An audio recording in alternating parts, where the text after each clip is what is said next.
বিসমিল্লাহির রহমানির রহিম। প্রিয় দেশবাসী, আসসালামু আলাইকুম। গৌরবজনক এই ঐতিহাসিক মুহূর্তে বাংলাদেশের সাহসী ছাত্র জনতাকে বিরচিত অভিনন্দন। হাজারো শহীদের প্রাণের বিনিময় জনতার ঐতিহাসিক এই বিপ্লবের মধ্যে দিয়ে গণহত্যাকারী খুনি হাসিনার পতন হয়েছে, রাহু মুক্ত হয়েছে আমাদের প্রিয় বাংলাদেশ। জনতার বিপ্লবের প্রথম ধাপ চূড়ান্তভাবে সফল হয়েছে। লাখো শহীদের প্রাণের বিনিময়ে অর্জিত বাংলাদেশ কখনো পরাজয় মানতে পারে না। এই ঐতিহাসিক বিপ্লবের মধ্যে দিয়ে আবারও প্রমাণিত হয়েছে, দল মত নির্বিশেষে সকলে ঐক্যবদ্ধ থাকলে এই বাংলাদেশকে কেউ কখনো পরাজিত করতে পারে না, পারবে না। প্রিয় দেশবাসী, বিজয়ের এই ঐতিহাসিক মুহূর্তে আমি আজ সেই সব মায়েদের প্রতি বিনম্র শ্রদ্ধা জানাই, এই গণবিপ্লবে যারা তাদের প্রিয় সন্তানকে হারিয়েছেন। এভাবে গত 15 বছরে ফ্যাসিবাদী শাসনকালে অনেক সন্তান তার প্রিয়তম পিতাকে হারিয়েছেন, অনেক স্ত্রী প্রিয়তম স্বামী হারিয়েছেন।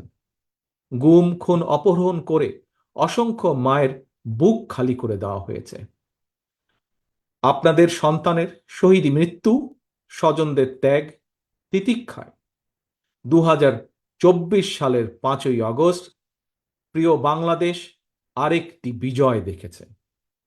জনতার ঐতিহাসিক বিপ্লব সফল করতে গিয়ে অসংখ্য ছাত্র জনতা আহত হয়েছেন।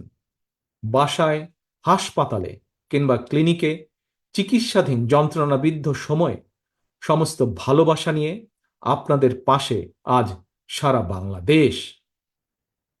খুনি হাসিনার বিরুদ্ধে আন্দোলন করতে গিয়ে অসংখ্য মানুষ মিথ্যে মামলা ও রাজনৈতিক উদ্দেশ্য প্রণোদিত মামলায় গ্রেফতারের শিকার হয়েছেন, কারাগারে নিক্ষিপ্ত হয়েছেন। আমি অবিলম্বে তাদের বিরুদ্ধে দায় করা সকল মামলা প্রত্যাহার এবং তাদের কারামুক্তির দাবি জানাচ্ছি। একই সঙ্গে ছাত্র ছাত্রীরা যাতে আবার স্বাভাবিকভাবে হলে, হোস্টেলে, ক্লাসে ফিরতে পারেন এবং পরীক্ষায় অংশ নিতে পারেন, আশা করি সেই পদক্ষেপ দ্রুত গ্রহণ করা হবে। প্রিয় দেশবাসী, দেশের 18 কোটি মানুষকে জিম্মি করে 12.5 কোটি ভোটারের ভোটের অধিকার কেড়ে নিয়ে বাংলাদেশকে তাবেদার রাষ্ট্রে পরিণত করা হয়েছিল।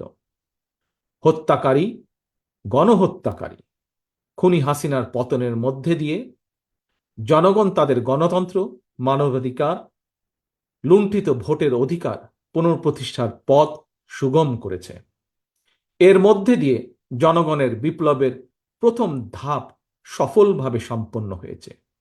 এরপর একটি অবাধ সুষ্ঠু নির্বাচনের মধ্য দিয়ে যেদিন দেশের 12 কোটি ভোটার নিরাপদে নিশ্চিন্তে ভোট দিয়ে জনগণের কাছে জবাবদিহিমূলক সরকার প্রতিষ্ঠা করতে পারবে, রাষ্ট্র, সরকার, শাসন প্রশাসনে মুক্তিযুদ্ধের মূল মন্ত্র সাম্য, মানবিক মর্যাদা প্রতিষ্ঠিত করতে পারবে, সর্বোপরি একটি গণতান্ত্রিক বৈষম্যহীন রাষ্ট্র সমাজ গড়তে পারবে, তখনই জনতার ঐতিহাসিক বিপ্লবের চূড়ান্ত সফলতা আসবে। প্রিয় দেশবাসী, জনতার ঐতিহাসিক বিপ্লবকে চূড়ান্ত লক্ষ্যে পৌঁছতে তাই যথাসম্ভব দ্রুততম সময়ের মধ্যে একটি অবাধ, সুষ্ঠু, নিরপেক্ষ নির্বাচনের আয়োজন করতে হবে। জনগণের দ্বারা নির্বাচিত প্রতিনিধিদের কাছে দ্রুততম সময়ের মধ্যে অবশ্যই ক্ষমতা হস্তান্তর করতে হবে। একটি বৈষম্যহীন গণতান্ত্রিক বাংলাদেশ প্রতিষ্ঠার লক্ষ্যে একটি অবাধ, সুষ্ঠু নির্বাচন আয়োজনের জন্য বিএনপি সহ বাংলাদেশের প্রতিটি গণতান্ত্রিক রাজনৈতিক দল সব রকমের সহযোগিতা করবে। প্রিয় দেশবাসী, এবার আমি আপনাদের কাছে একটি বিনীত আহ্বান রাখতে চাই। বিজয়ীর কাছে পরাজিতরা নিরাপদ থাকলে বিজয়ের আনন্দ মহিমান্বিত হয়।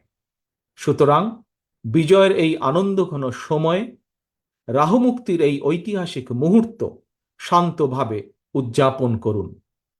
অনুগ্রহ করে কেউ প্রতিশোধ কিংবা প্রতিহিংসা পরায়ণ হবেন না। কেউ নিজের হাতে দয়া করে আইন তুলে নেবেন না।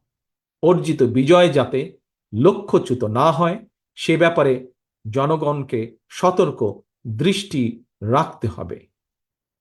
52, 71 কিংবা 90 মতন ছাত্র জনতা আবারও একটি বিজয়ের ইতিহাস রচনা করেছে। প্রিয় দেশবাসী, আবারও আপনাদের সকলকে বিরচিত অভিনন্দন। আল্লাহ হাফেজ। বাংলাদেশ জিন্দাবাদ।